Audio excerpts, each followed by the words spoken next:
ALG really saved me. I put all of my success on joining this group. People constantly checking in saved me. I made so many friends with people that I've never met, but I feel incredibly close to, and I consider them family. It really is a family. It is a place where you can just be yourself and there is no judgment. There is no shame. You are so welcome there. Nobody has to be in this alone. Everybody is either going through or has gone through the same thing at one point. Let's do this. Welcome back to another episode of the ALG Podcast. If you listen from the get-go, you'll see we have some brand new music, depending on if David edits the podcast the right way. Today, you just come in guns a-blazing from the start. It hurts my feelings. Have to. Cause I'll be honest, because I mean, I was in the infrared sauna this morning. I'm not gonna lie, there's a mirror right when I get out of my infrared sauna, and I looked at myself in the mirror, and I'm like, damn, you look good. So John's got to just ego check me is what happens. Every day. So hopefully you guys heard this amazing new intro that we had. Shout out to Anthony from the ALG community. He put it together, and I think it is a banger. Today we have a really special guest joining us. We have Denise B, otherwise known as Scaling Down RNY. I am JR Journey. That's fit_D-Rock, and this is the ALG Podcast. Da-na-na-na. What's going on, guys? That's a better intro. That was a great intro. She's so confused by that intro that she's like, I don't even know where to start now. Fire intro. Like 10 out of 10. I've been on other podcasts, but this is my first threesome, so thank you for that. Whoa, ooh. Hey. Hello.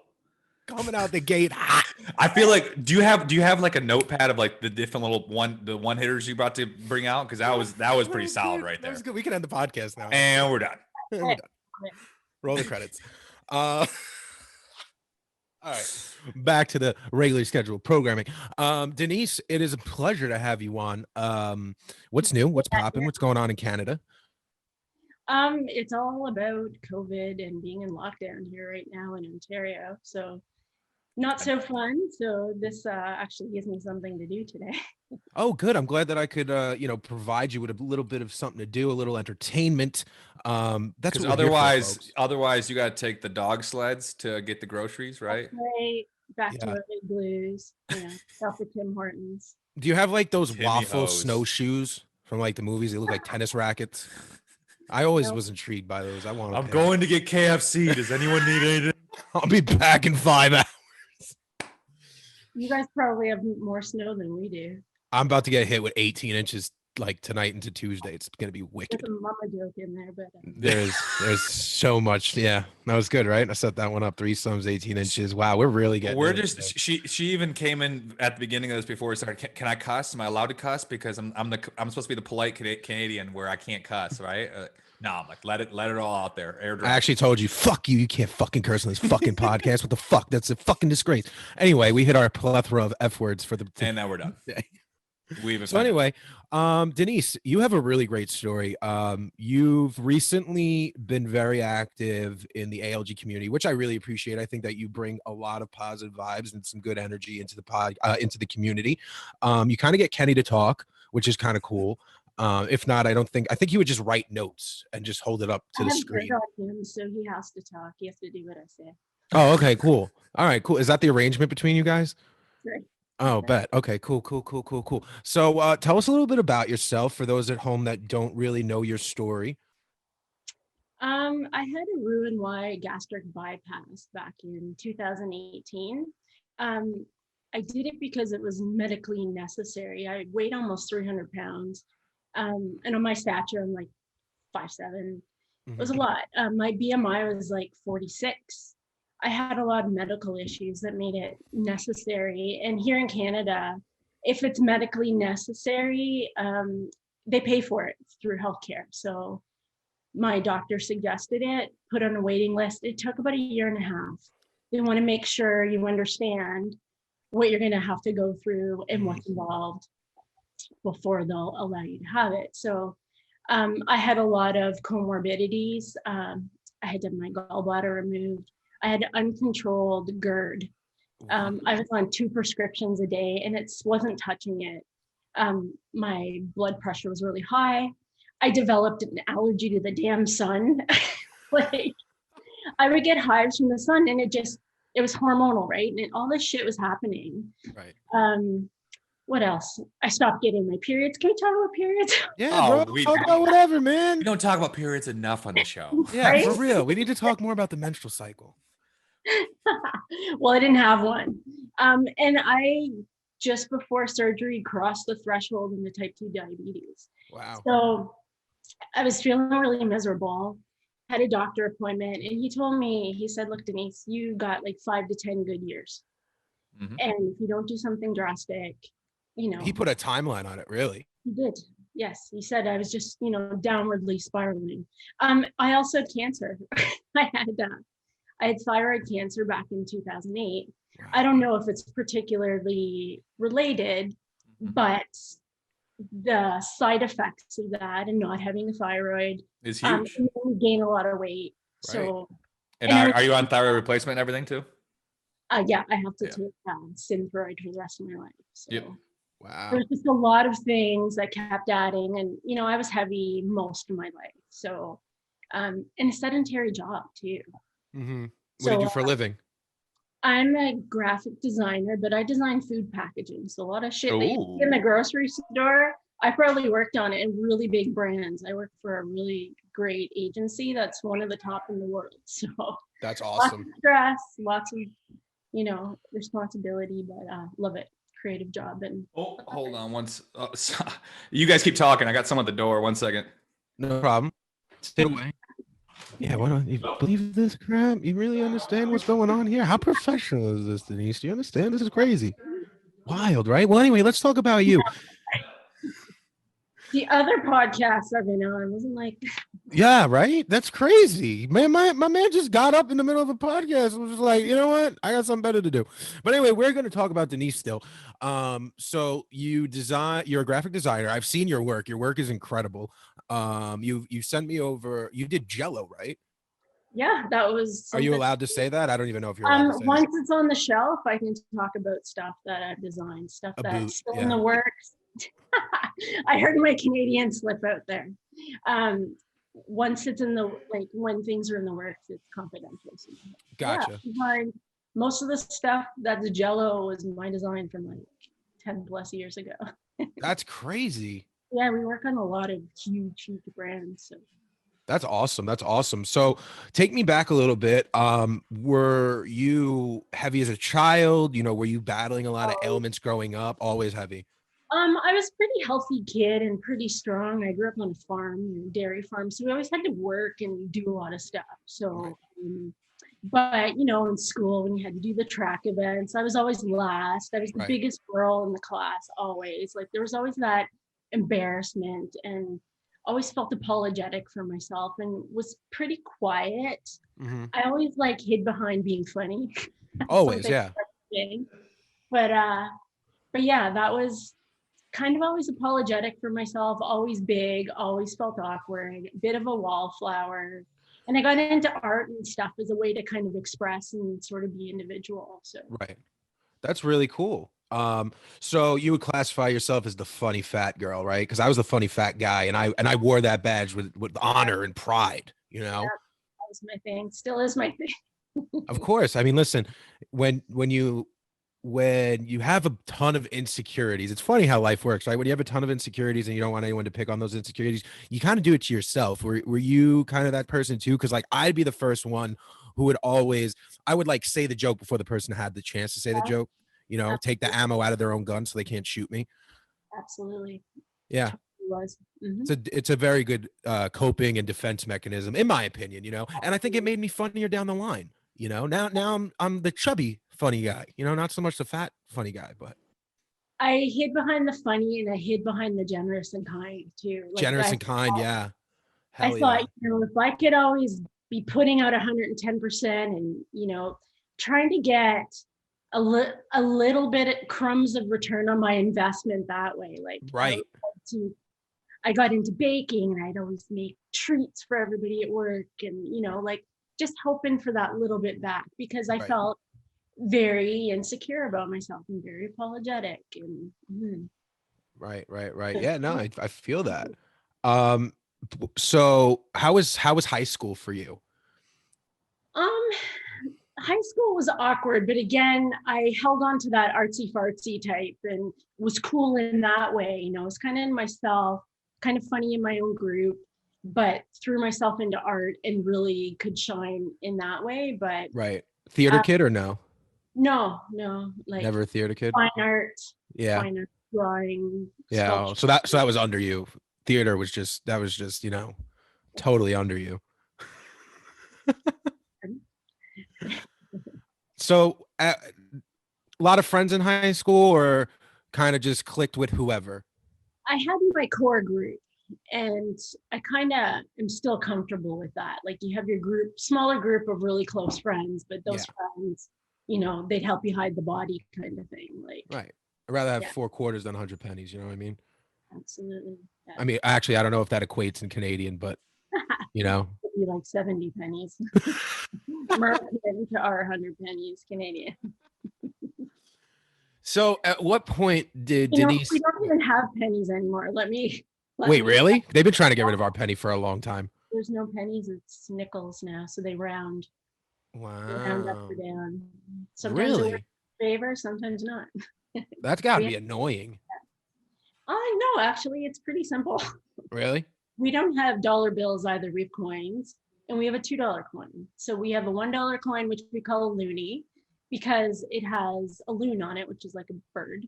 And then we have a $2 coin, which has a polar bear on it, but we call it a toonie because it's 2 loonies. Canadians are weird. Canadians are. I love Canadians. It's such a different world up there, up north. It's crazy. So, You guys same- fight polar bears and shit. It's fucking wild. So wait, you mean to tell me if you got to go to the store and buy something for like $3, you keep 3 coins on you? You keep, I mean, no, you keep 2 coins on you? 2 and a 1. Yeah. Yeah, that's crazy. So you got a lot of change in your pocket all the time. It's really hard to be a stripper. Stripper. Not that I am. There's no strippers. Like, It has to be, right? What do they just toss you? Bang, bang. you have to like done. Oh, that's funny. I didn't even, wow, that's great. I didn't know that. So then what's the first denomination of like paper money? 5? $5. And our money's Wow. colorful too. It's pretty. Oh yeah, no, you guys have some really pretty money, which is why now we have this awkwardly colorful money down here, like the $5 bill with the purple 5 for no reason. It's just a weird purple 5. Yeah, no, you guys have some interesting money. But so back to you. We won't talk about currency for like maybe 10 more minutes. But so at what point did Denise kind of look herself in the mirror and be like, hey, I don't want to live this lifestyle anymore? Well, I mean, I've done it a lot of times. Like I did the Right. walk of shame to Weight Watchers like 14 times, started and stopped. And I did a year-long program through the hospital, trying to lose weight. And I'd always get to like 30 pounds. And then it'd be too hard, like just not sustainable. Right. Like our bodies always fight to defend our highest weight. And the worse it got, the harder it got. So Right. this was back in 2017 when I had that conversation with my doctor, and that was it. A couple years before that, my best friend had surgery. She had the sleeve. Okay. I had the RNY. She had the sleeve. And I saw how it changed her life. And we grew up together. Like we've been best friends since the 10th grade. And I saw how incredibly different her life was after Right. surgery. And I grew up in a family, and just the whole stigma around surgery, it was always very negative. Like Yes. kind of like you hit rock bottom, Mm-hmm. last resort, you're going to gain it back anyway. Like this Right. whole negative, you know, easy way out bullshit that you hear. And I had that mentality. And honestly, I was not the best friend for her during that because I had this, you know. Why you were kind of telling her you took the easy way out, or you're gonna I never said that to her, but I just sort of thought, like, do you have to do this? Like, why don't we do Right. something else, or why don't we join Weight Watchers? See, my family was very much the same way as well. Like when my doctors turned around to me and told me, hey, you know, we think you should get the sleeve because you're putting in all this work, but you know, it's just not adding up with your asthma. My family looked at me like, no, you're crazy. Like you can't, you're going to gain back all the weight. It's never going to work. You know, God gave you your body the way it is for a certain reason. You need to leave this earth the same way. Like, okay, you guys are like the least religious people in the world, but yeah, cool. God needs me to come back same way home. Yep, got it. Cool. Thanks. And then I signed myself up for gastric sleeve surgery and changed my whole life. So joke's on you people. But how, so for those that don't know, because we talk a bit about gastric sleeve on here, but I don't think we've really had anyone who had RNY. So can you kind of walk us through what the differences are between the two procedures? Sure, for the best of my knowledge, when you have a gastric sleeve, it used to be the first step of a two-step process. Yes. And they were finding with the sleeve that people are being successful with the one step, which is taking like 80% of your stomach away. Mm-hmm. RNY has been around longer. It's been around for over 20 years. And RNY stands for Roux-en-Y gastric bypass. So what they do is they cut your intestines and they section off your stomach. So with the sleeve, they get rid of the remnant stomach. So the 80% is gone. Mm-hmm. With an RNY, they just take titanium staples and they just section it. So you have your entire stomach still. They cut your intestine, put one part to your new stomach, which is about the size of a chicken egg. And the other part goes to your remnant stomach, which is the 80% of it. And all your like digestive juices and stuff still are functional. And, so the part where the food is bypasses part of your intestine, small intestine. So you don't absorb, like I read, and I don't know if this is factual, but like 30% of what you eat is absorbed in that section. Right. So it bypasses that. So they're finding long-term RNYers kept the weight off a little bit better because of that bypass. And also too, we get more issues too, like we can't tolerate certain foods as well as maybe a VSGer who has everything intact. Things bother us a little bit more. We get more malabsorption issues. Yeah. Works in favor for not absorbing everything you eat, Right. but also you become more vitamin deficient and iron deficient. See, that's funny you say that because from what I've been told in the past, we as sleevers, I was told we actually have worse absorption rate than you guys do. Because when we go in, yeah, it's strange. I don't know. I feel like every doctor just kind of like aims what he wants to tell the patients at the wall and just, nope, that's it. Nope. Well, this study versus exactly. this study versus this study. Exactly. Oh, hello, David. Welcome Hey, back. sorry about that. So my neighbor comes over going, yo, because like I'm at my parents' condo and like the mud room is pretty close to like a part of their condo. Mhm. And so all of a sudden he comes over, he goes, it sounds like your dog's choking.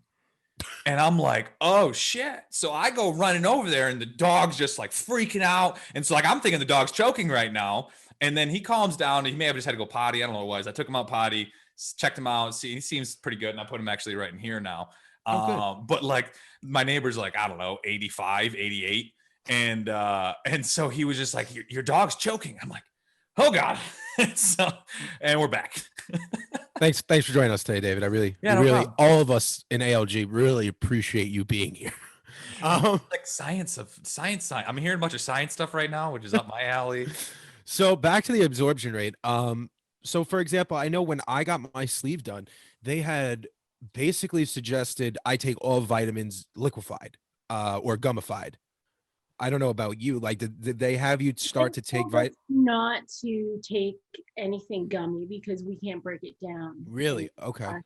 And they tell us that for RNYers and VSGers. Like my clinic did both, plus they did the duodenal switch too, and they do. That's an interesting one. The switch is a real interesting one. It is for sure, and it's even further malabsorption, further down. Oh yeah. So.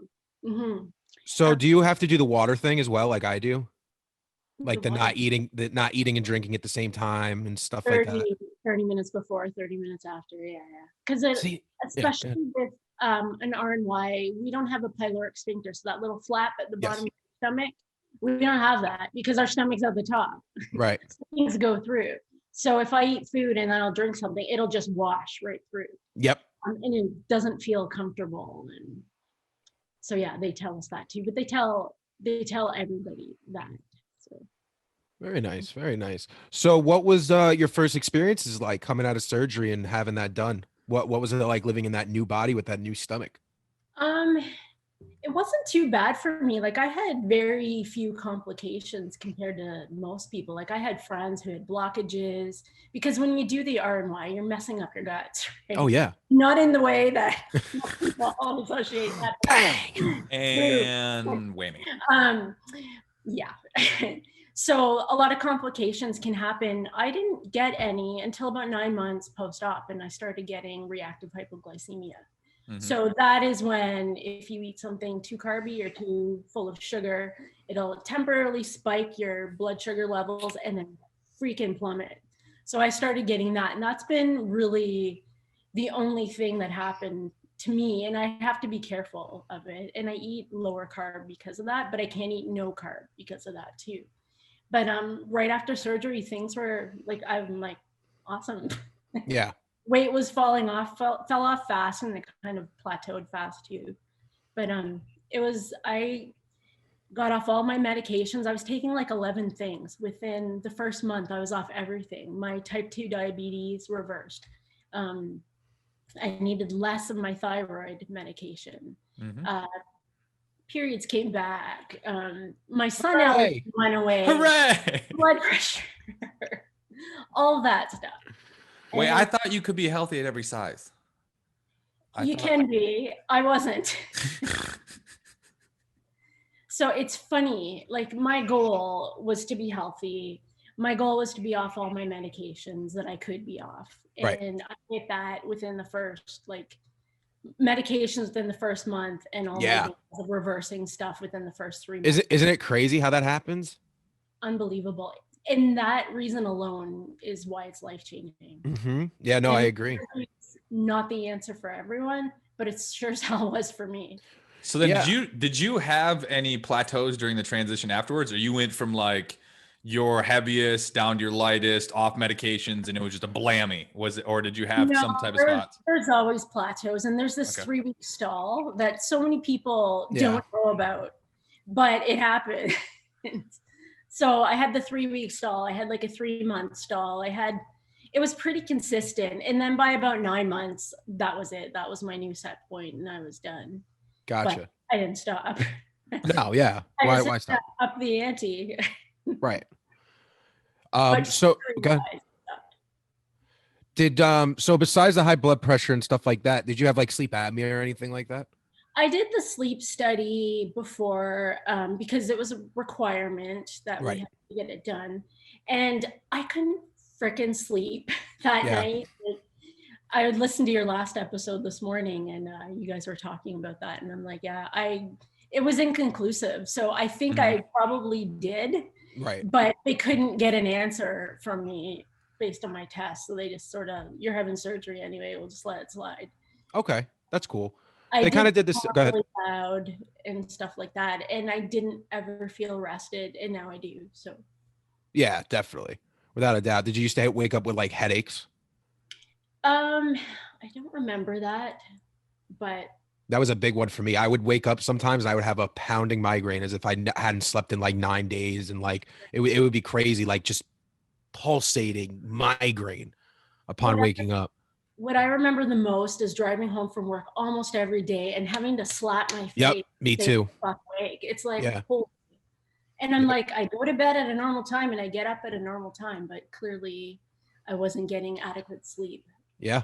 Yep. So I couldn't even I'm out listen here to the radio on. I would fall asleep even with like talk radio on, because that was like one of the main things I used to read up on. Like, oh, if you fall asleep while driving and you blah blah blah blah, listen to talk radio on the way home. That nothing. Absolutely nothing. Radio would make me sleep. Yeah, I'd go out. So now I'm out here playing catch up on what questions have been asked, what haven't been. So we're just gonna go by ear. So it's very interesting too, where you're in this position where if you have too many carbs, you spike and then drop. And then if you have too little carbs, you can caught up in that. What consists of like your general diet today to kind of deal with that? Like, what is the nutrition plan for you right now? I usually try to eat lower carb, not keto. I can't go as low as keto. But I do keep my carbs around 50 to 60 a day. My clinic actually wanted me to be over 100, and it's like, it doesn't work for me, because for me, carbs and sugar were, my kryptonite. Like that, And once I just get a little bit, I'm done. I just want more. So I Mhm. have to be very careful about that. I have to space out when I eat carbs and sugar throughout the day. And especially if I'm working out and stuff, it'll make my blood sugar plummet. One time I was swimming in my pool and I Oh. started getting dizzy, and it's like, holy shit, I better get out of here. Mhm. And it's because I was working out. I didn't eat enough. I really can't go longer than 3 hours between meals unless I started fasting lately. My doctor didn't recommend it, but it actually is working for me. But I'm keeping my carbs and sugar low so I don't get that spike when I'm fasting. But I had 21 pounds of regain in the last, since 2 years. And I got rid of all of it since Halloween by doing the fast. So I just have to be careful. But yeah. Wow. That's incredible. Mm. Wow. Yeah. So, David, Yes. since you haven't been here for like 20 minutes, what kind of questions do you have for Denise? And we'll tell you if we already asked them. So I mean, obviously, did you already go through the previous large weight food of choice and like what was that whole? No, like? I kind of saved that one for you. I know that's a really fun question. Talk. See, you. I need you to talk naughty to me. Can you tell me what was like your go-to food back at your close to 300 pound self? I got get really close to the mic. I need you to, and you got to talk it kind of centrally. I like all the sweet stuff. Reese's peanut butter cups. Yeah, more like chocolate cake and creme brulee. Ooh, creme brulee is a good one. Oh my god, creme brulee is my favorite. You know what I do now?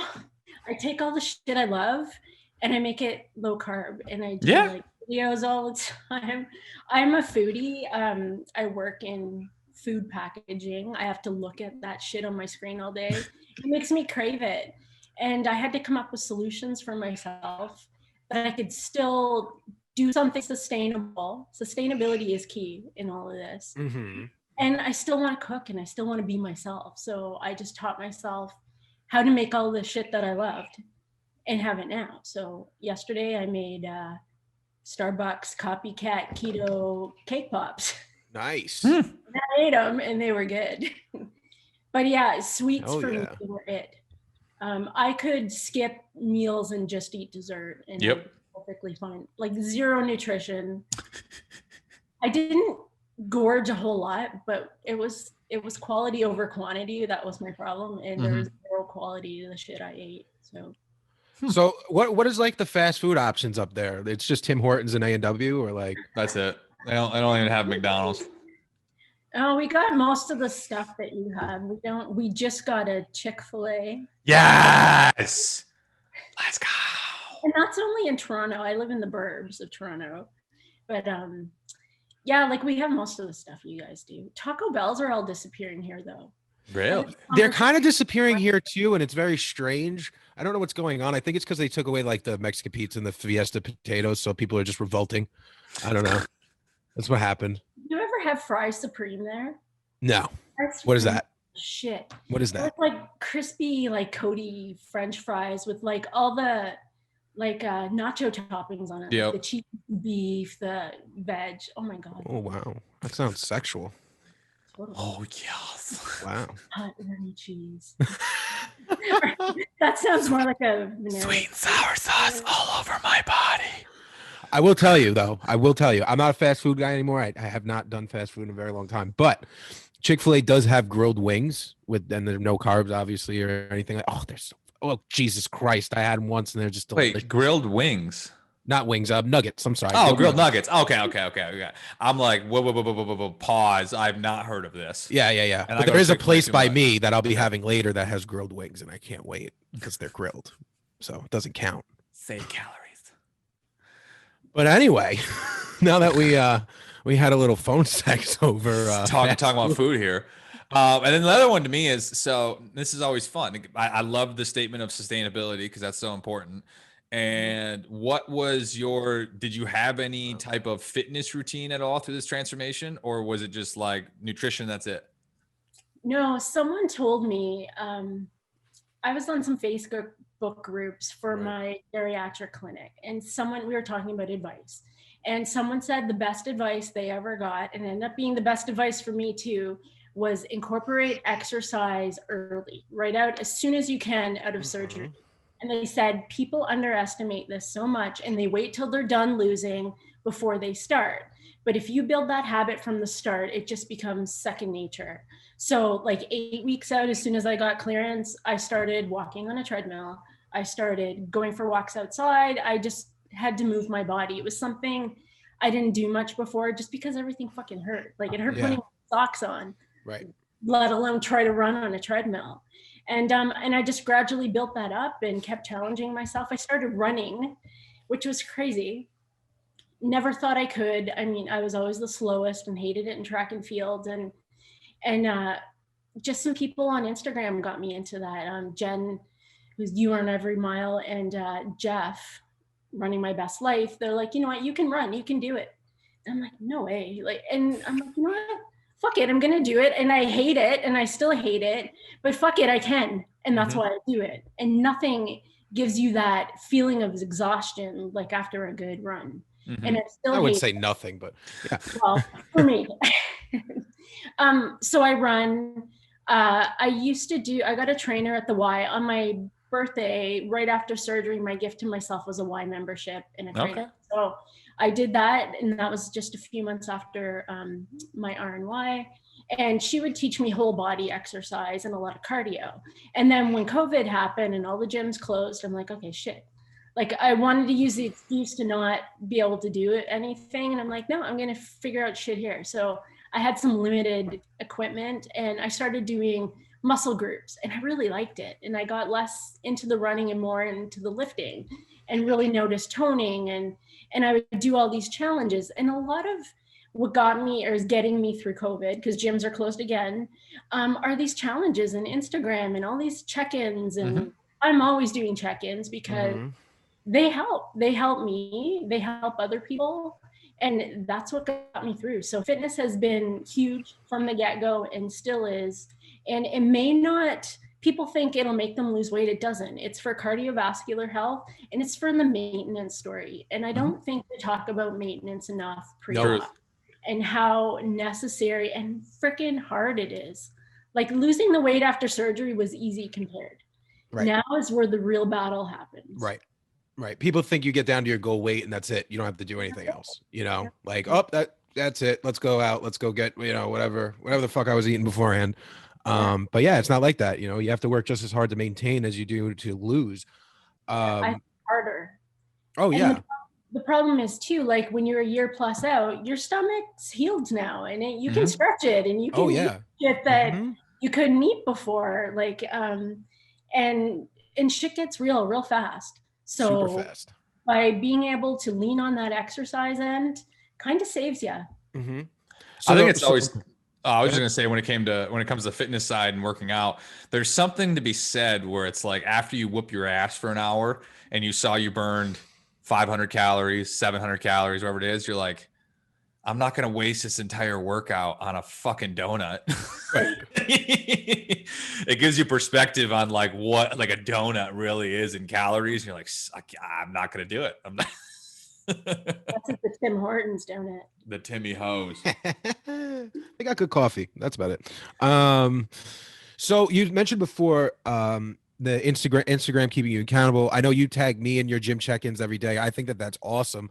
I find it to be super inspiring, especially this month. I did no gym January unintentionally. So, you know, yeah, totally unintentionally. And I did dry January totally unintentionally. So yeah, those keep me really accountable. They keep me jealous actually right now. So for those that don't know, I had COVID, you know, I got COVID after New Year's Eve. It kept me, you know, out of the gym for the time being. Now I can finally go back to the gym.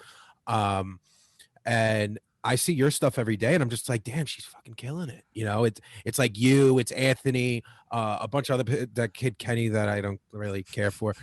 He does it too. But what are some other things? Most average of average individuals. Yeah, right. So what are some other things that kind of keep you motivated, keep you inspired, and keep you accountable?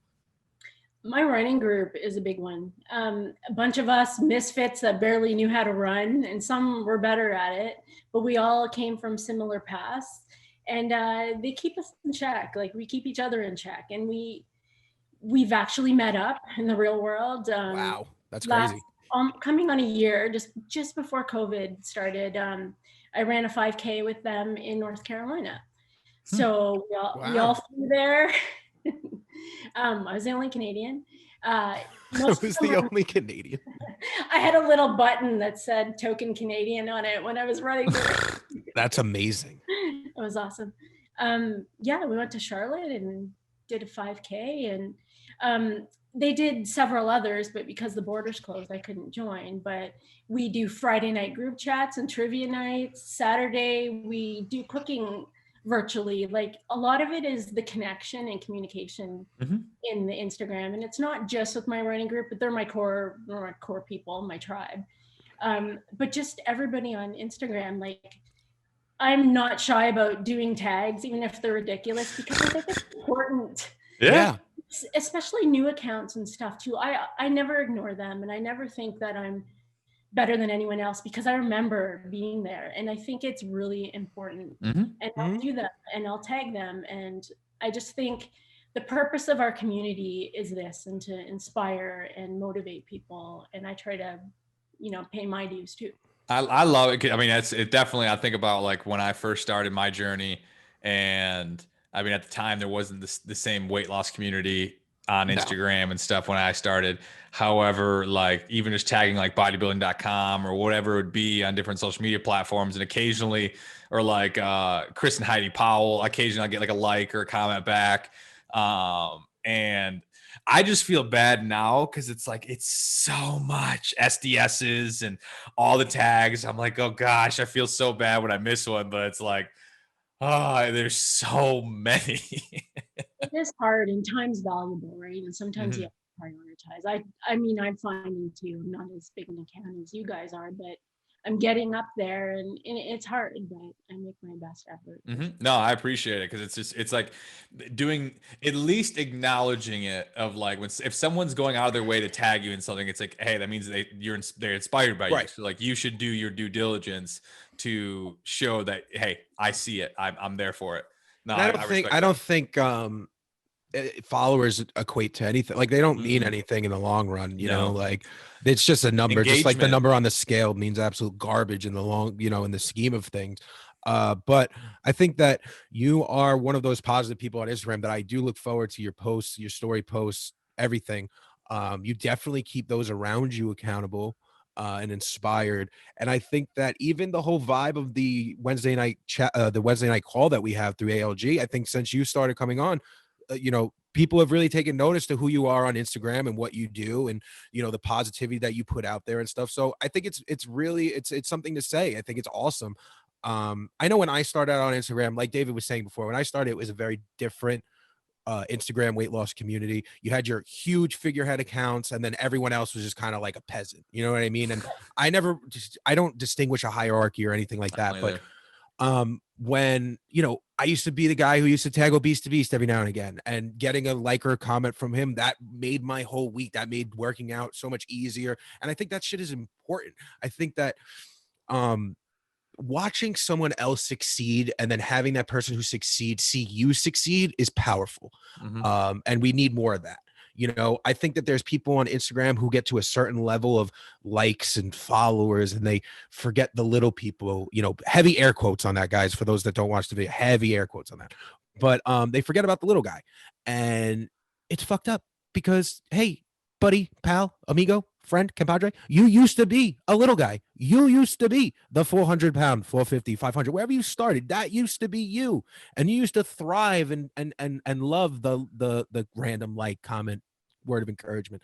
So I never lose that, and I know David never loses that, because that meant a lot to me. Yeah, I do. I just don't care. You're an asshole. I don't even see you on Instagram.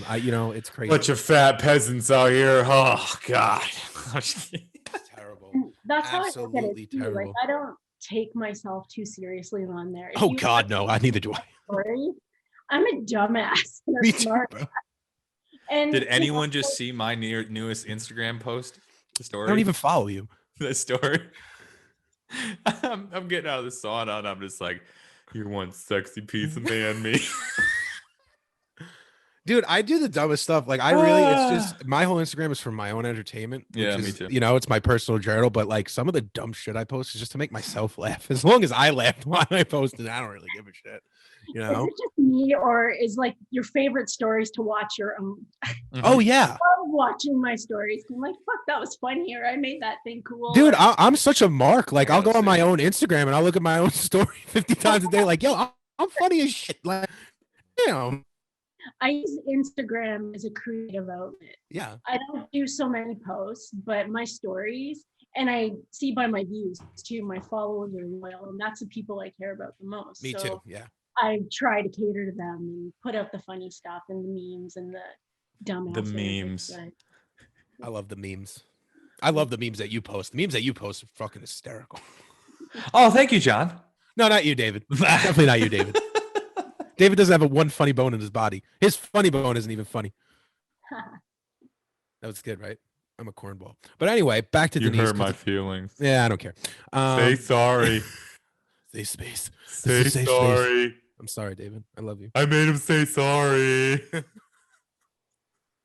hate you so much. I hate you. If anybody is interested in purchasing half of a company, please DM me at JArmsJourney. If you would like to own your own accountability group, feel free to reach out. Handle it. All right. Let's pull it back. All right. Denise, this has been, with me at least, a dumpster fire from everything going on. Yo, I killed him. I killed David. All right, we're coming. This is great. Who's that? Are those real tears? Oh, red. No. Yeah, look, he's right as shit. I'm dying. All right, we're gonna pull it back to where are we going with this conversation? Where are we going? Steer the ship here, Captain. All right, we're steering the ship, Captain. So I'm going to my generic questions because I can't. I'm out of it. I'm intrigued because I've always find this one intriguing too. Outside of the medical changes, outside of, hey, I'm off all my medications, my thyroid's better, you don't have a thyroid, but like, you know what I mean? All that kind of stuff. What are some non-medical changes and benefits you've seen? Most of the ones that I notice are like being able to shop in a regular fucking store. True. So I'm gonna go plus size store and paying like $120 for a pair of jeans when you can buy one for 30. Stuff like that. Like, that's a big deal. For me, I was always scared to fly, and I was afraid I wasn't going to fit in the damn airplane seat and in the belt, and didn't want to ask for an extender. And I know this is a common one too. I had my first flight the year after I had surgery, and that was in 2008. You had your first flight only 3 years ago? Yes. Wait, first flight ever? Whole life? Ever. Never left Canada. Gosh, Canadians sit. I've been to more U.S. states than Canadian provinces before, but it was always by car. Wow. I was afraid to get in a damn plane. Wow. And I ended up freaking loving it. I had to go for work. I had to art direct a photo shoot in Minneapolis. We were shooting Michelina's pasta. Wow. And wait, you actually enjoy flying though? I do like it. I did. It was cool. Why, you don't like to fly, David? Well, I enjoy the process of getting to somewhere faster. I wouldn't say getting on an airplane like a bunch of fucking sardines and getting smoked in the elbow by a food cart is entertaining. I like flying. If I was first class, it'd be one thing, but like I would say I enjoyed that not having to drive 24 hours. But yeah, I'm the loser that really loves turbulence, and I fall asleep during turbulence. Everyone's like freaking out, and I'm just like, no, this is great. Well, yeah, no, that's crazy. I mean, everyone's heard my favorite story when it comes to being on a plane, right? The little, I was on a commuter jet, so it was like 2 in 1, and I'm sitting next to another 400-pound person. Oh, that's. And I was 400 pounds. It was hysterical. I mean, what do? You got to laugh. Like, what, you're going to cry about it? You're going to bitch about it? Something you can't control? Gosh, when you think about it, what are the statistical odds that you get? Right. And then you stand up and you're like, hey, does anyone want to switch seats with me? Literally. Yeah. The stewardess, hey, does anyone want to move into 4A? And everyone's like looking at 4A. Fuck no. No. And so this guy was pissed. I'm just laughing. Like, what are you gonna do? You gotta laugh. Yeah. It's only a 4-hour flight, buddy. Don't worry about it. But so actually I like to ask, what is your favorite non-common NSV? So like for everyone, it's the roller coaster, it's the airplane, what's an uncommon one for you? Less legs to shave. Oh, okay. I can see that. I don't know. One of my favorite ones, though, is just having freaking confidence. Yes. Yeah. That was always big for me. Like, I would never imagine I'd be on a podcast, let alone 4. And for me, like, I made a post this week about being comfortable being uncomfortable. Like, this is uncomfortable for me, but there's no way in fuck I would have done this 3 years ago. No way. But I'm making myself. And that's an NSV for me. Like, to be in front of a camera instead of behind it. Like, I'm the back scenes person who, makes, when we did school plays in high school, I painted the props. I wasn't in front of the camera. I wasn't in drama. I was the artsy fartsy that we hid, and my work spoke for me. I'm speaking for me now. I love that. Being comfortable being uncomfortable. And that is my biggest, most favorite NSV. I love that. What? No, I was gonna pause her and be like, "Hey, Kenny, I know you're listening to this. Take notes." But shots fired. I just believe in like the power of momentum. It's like when you do one thing that you believed was impossible, and now you did that. Now you're like, what else can I do? Yeah. Exactly. And it's like just the power of momentum and doing something that's outside your comfort zone, smacking it out of the park, and then it's like, all right, what's next? Yeah. And so it's very uncommon to say, but I actually have an NSV that I hate, and I posted this on Instagram yesterday. I miss cold not affecting me, so I can't even imagine how it is losing a massive amount of weight and living in Canada. But like, it was 9 degrees on Friday, and I physically was gonna die. Like, I was just a little bitch, and I was just like, I can't do it. I had to pump gas, and that was the longest 5 minutes of my whole fucking life. Like, it hurt my soul. So I don't know. How do you deal with the cold? Do you just wear 9 million layers? You understand that where Toronto is, it's pretty much the same weather as New York. Like, no, I know it is. Toronto's fake Canada. I know. Toronto's fake. I was about to say the same thing. It's we're like 2.0. Yeah, you really are. But I do feel cold, and I still make myself do shit. Like, our running group does a scavenger hunt every weekend, and we have to go out and run and find shit. And it's cold, cool. and we still do it in January. But I'll wear 2 layers of pants, and I'll wear vest on top of my coat, and you make do. Mittens.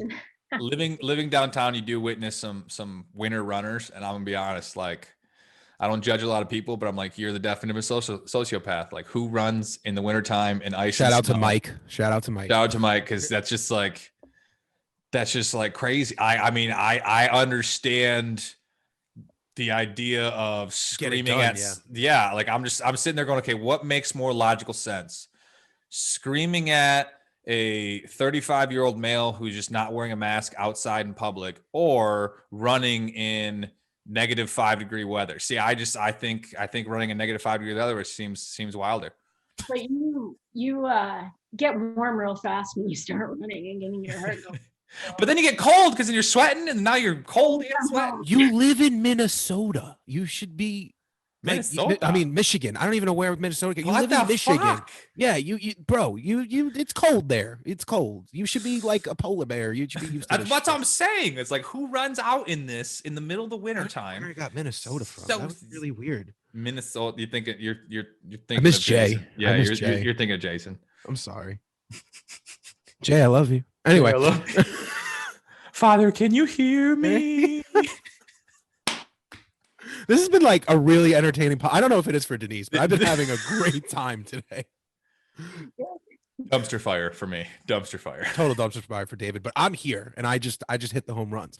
So anyway, Denise, what do you got going on right now? What is your life all about right now? Where do you see yourself going? Before we, pivot to wrap this thing up, I want to know, what are some goals that you have right now that you're working on and you're going to knock out of the park in 2021? My main goal is maintenance, not gaining, being home from COVID. Been home almost a freaking year, like Mhm. working from home. It's a big deal. And also the mental part of that, like the isolation, not having colleagues around you to collaborate with and stuff like that. Like that's the biggest part I'm struggling with now is the whole COVID after effects, I So guess. you're totally working from home, right? Totally. Yeah. I'm sitting at my laptop that I work from every day. So Wow. you miss that shit and it's hard and it makes you want to convert back to things that comforted you before, like food and being lazy and watching Netflix and not doing much else, right? And I fight and I struggle with that. So like to me, maintenance isn't a dirty word. It's actually a good thing for me. I want to maintain my loss. And I want to push, like I want to be stronger too. And I have limits here, but I ask for help and advice and I get motivated by people and I want to try new. Like I just don't want to ever quit or ever stop. So my goals are just to keep going. And it's not hard goals, but I would like to run a 10K this year. I've only done 5s. But just kind of keep going and keep kicking ass and all that. Mike's can't gonna wait to see you show do up out that. of nowhere and be like, "We're running a marathon, bitch." Yeah, Mike's gonna run through the Canadian border. He's gonna come pick you up. He's just gonna be like, "Let's go." I have to swim because it's all like all the borders are over bridges. Yeah, no, it's crazy. You can't get into Canada right now. It's Wow. absolutely wild. So we're gonna pivot. We're gonna wrap this up. We're gonna put a little bow on it. Before we do, I want to thank you for being on today. I know that this was a very weird episode, but I enjoyed it. I hope that you did too. Thank you for etching out some time and being with us today, David. I'm about to ask a very dangerous question because I got to know. I just from the bottom of my heart, David, and the rest of ALG, I want to thank you for being on this podcast today. Oh yeah, no problem. I mean, All right. because you got this little guy. Wait, right There. there, Right there. Yeah. right there. He's doing well now. He's sleeping. I think I'm gonna have him on the podcast. next Yeah, time. he's sleeping now. He's doing all right. So what's the dangerous question you want to ask? What was I about to ask? Oh no. Oh yeah. How does this rank out of your top 4? Out of your 4 podcasts you've been She on? doesn't want to answer that. You can see it all over her face. She was like, "This is the worst fucking experience of my life." One. No, it was good. I mean, I haven't had a bad experience. The other ones, I was always the first guest. I'm like the junk mail of guests, I guess. No, what? He's in there. No, I mean, it was good. It was entertaining and it was very conversational. And I like that. Makes me feel very comfortable. That's good. We were supposed to talk about my theory on the NSV versus. Oh, right. Yeah. Ooh. Hold on. We can't. We Fire, cannot yeah, stop that's this got to yet. come. Whoa! Pump the brakes, David. Go walk outside. Go do I something. got to walk out and then come back and then we can talk about it. Where's your door again? So yeah, tell me about your theory. Because you were saying before we hopped on that they give a lot of the RNY in Canada and not so much the VSG. It's like the gold standard here, and I've heard this before too, but kind of my theory on it is RNY has been around a long time. It's been researched. They found that a lot of people do better longer term in it. It's more expensive surgery too. Here in Canada, our healthcare is part of our taxes and everything that we pay. So we have universal healthcare and it's free. RNY here cost, I think at the time when I got it, about $26,000. Where VSG, I had a friend who bought her own, it was $19,000. So it is cheaper to have a VSG. Here in Canada, the government is responsible for you your whole life. So they want to have a better return on their investment. So they'll pay for this thing that's been researched longer, that has more longevity, where I think in the States, you're covered by insurance. Insurance is responsible for you as long as you're insured by the insurer. If they can save $7,000 a patient, Right. they'll save $7,000 a patient. They probably won't be responsible for them their whole life. Like, it's a money thing, I think. Right. And here they look at the RNY, it's more money, but the long-term effects of obesity, having diabetes, all these health issues, because the government pays for it, it's going to cost them more in the long run. So that is my theory. No, that theory makes sense. It I respect it. Sense. Yeah. My biggest thing when it comes to, I think always in America too, Americans have the pretentiousness of like being in the cutting edge. If it's not new, it's not real.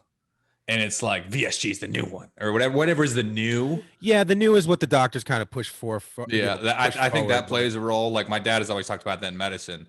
Like my dad's a cardiologist. He's a retired heart doctor, and he always fought the different doctors because they constantly were like, "What's the new? It's the newest thing." Yeah, because they were lining their pockets, though. That's why.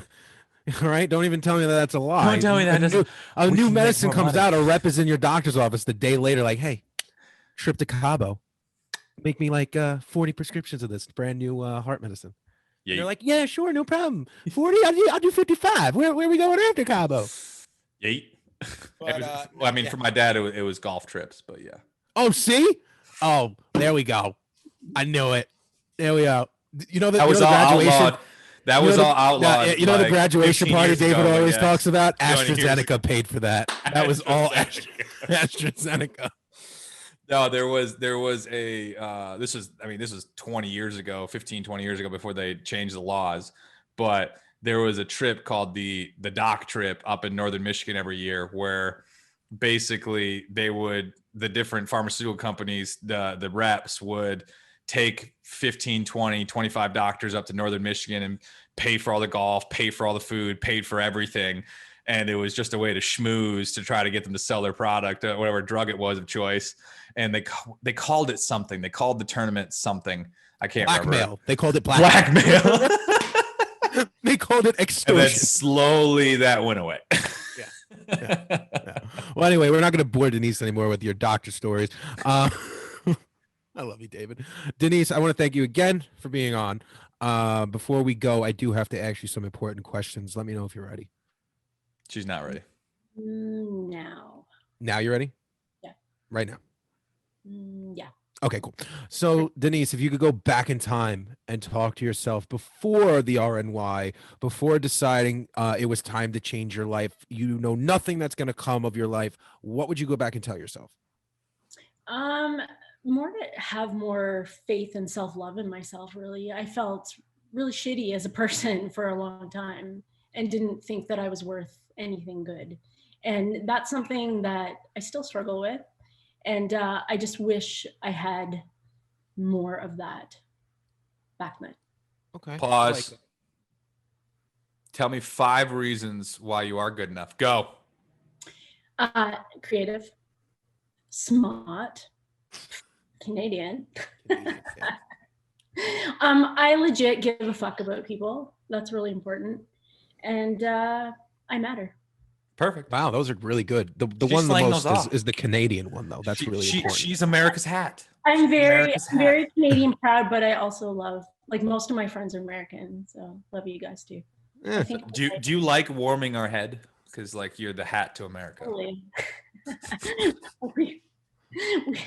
All right, I got one more question for Denise. All right, and then you guys can go talk about warming each other's head or whatever the fuck you want to do. That's a whole other conversation. I'll DM you later. 3 pieces of solid advice for people listening. They don't have to be about weight loss. They don't have to be about anything. Just 3 solid pieces of advice to help someone at home. I would say don't be all or nothing. Like, I think Truth. little things add up. A lot of people suffer with that, thinking they have to fucking hit it out of the park all the time. You don't. Like, look at it day by day basis. Another one, don't wait for motivation. It's not going to fucking come find you. You have to just start doing stuff. Like, start the walk, start whatever, just find it. It's not going to find you. And the one that I hear more than anything, and it's true, is don't compare yourself to other people. It's a poison. It really is. Because people will show you what they want you to see, especially on social media. Truth. You compare yourself to that. You got to be you, and you got to do what you need to do for you. Because I know right now with this camera angle and my hair is looking so damn good, John's sitting here going, God, I wish I had David's hair right now. That's why I'm wearing a hat.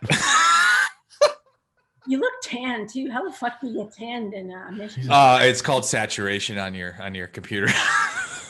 It's called filters and angles. All right, Denise, don't get it twisted. Filters and angles. I've got a ring light, but it just makes me look more pasty. Don't get it twisted. And he spent 15 minutes in the infrared sauna before he got it on, made his skin all pink. Anyway. Actually, I did. I know you did. All right, guys. that is all. If you really survived this dumpster fire, which I you- really hope you did, I want to thank you deserve a guys medal. for real. I want to thank you guys for joining in today. Denise, thank you again. Really quick before you go, where can people find you online? I am at scaling_down_RNY. Awesome. As always, I am JARP's Journey. That is fit. Oh, whoa. I said, should I give my OnlyFans too? Oh God. Well, shit. Oh God. Wait, did I tell you guys that I started my own OnlyFans? I told you that? Is it just a room full of fans? No, I just do videos and videos of pec dance. Go bam, bam, bam, bam. There's hundreds of them. Just Anyway, I am JARP's Journey. That right there, that dancing idiot is a jackass. That's fit_D-Rock. This has been the Accountable Life Group. You can join us every single Wednesday night by visiting www.accountable-lifegroup.com. We have the free community call every Wednesday night, 8:30 p.m. Eastern Standard Time. We accept new members every week, absolutely free. We'd love to meet you.